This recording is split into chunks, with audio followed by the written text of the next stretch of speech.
வேலைக்கு போயிட்டு இருந்தேங்க. நீங்க யாரோட அப்பா? தர்ஷினியோட அப்பா. தர்ஷினி இப்ப சூலூர்ல காலமான பொண்ணு பாப்பாட அப்பா. அப்பா சொல்லுங்க. என் பேர் ரகுபதிங்க. நான் வேலைக்கு போயிட்டு வந்து 5:30 மணிக்கு வந்தேங்க சார். 7 மணிக்கு வந்தேங்க, நைட்டு 7 மணிக்கு. பாப்பா காணாது போனது வந்து 5:30 மணிக்குங்க சார். தம்பியும் போய் தேடி தேடி பார்த்துருக்காங்க, தரிசன் போய் தேடி தேடி பார்த்துருக்குறாங்க சார்.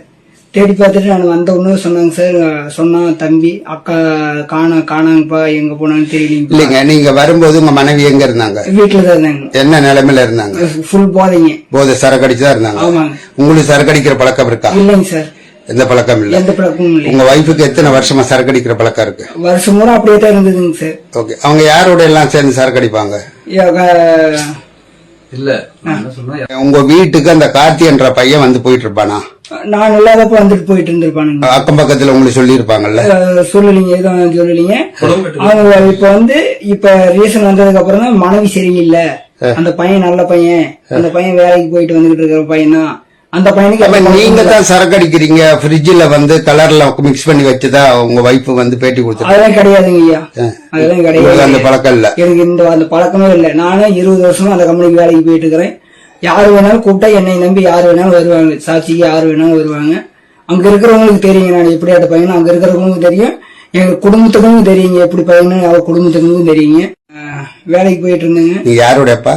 தர்ஷினியோட அப்பா. தர்ஷினி இப்ப சூலூர்ல காலமான பொண்ணு பாப்பாட அப்பா. அப்பா சொல்லுங்க. என் பேர் ரகுபதிங்க. நான் வேலைக்கு போயிட்டு வந்து 5:30 மணிக்கு வந்தேங்க சார். 7 மணிக்கு வந்தேங்க, நைட்டு 7 மணிக்கு. பாப்பா காணாது போனது வந்து 5:30 மணிக்குங்க சார். தம்பியும் போய் தேடி தேடி பார்த்துருக்காங்க, தரிசன் போய் தேடி தேடி பார்த்துருக்குறாங்க சார்.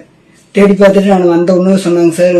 சொன்னான் தம்பி, அக்கா காணாங்கப்பா, எங்க போனான்னு தெரியலீங்க. இல்லைங்க, நீங்க வரும்போது உங்க மனைவி எங்க இருந்தாங்க? வீட்டுலதான் இருந்தாங்க. என்ன நிலைமையில இருந்தாங்க? ஃபுல் போதைங்க. போதை சரக்கு அடிச்சுதான் இருந்தாங்க. ஆமாங்க. உங்களுக்கு சரக்கு அடிக்கிற பழக்கம் இருக்கா? இல்லைங்க சார், எந்த பழக்கம் இல்ல. எந்த பழக்கமும் இல்லை. உங்க வைஃபுக்கு எத்தனை வருஷமா சரக்கு அடிக்கிற பழக்கம் இருக்கு? வருஷம் பூரா அப்படியே தான் இருந்ததுங்க சார். ஓகே, அவங்க யாரோட எல்லாம் சேர்ந்து சரக்கு அடிப்பாங்க? இல்ல, உங்க வீட்டுக்கு அந்த கார்த்தி என்ற பையன் வந்து போயிட்டு இருப்பானா?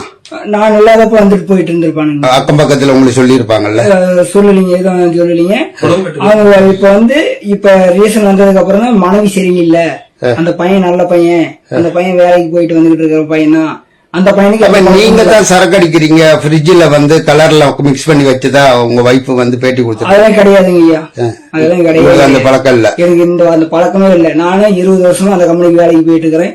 யாரு வேணாலும் கூப்பிட்டா என்னை நம்பி யாரு வேணாலும் வருவாங்க, சாட்சிக்கு யாரு வேணாலும் வருவாங்க.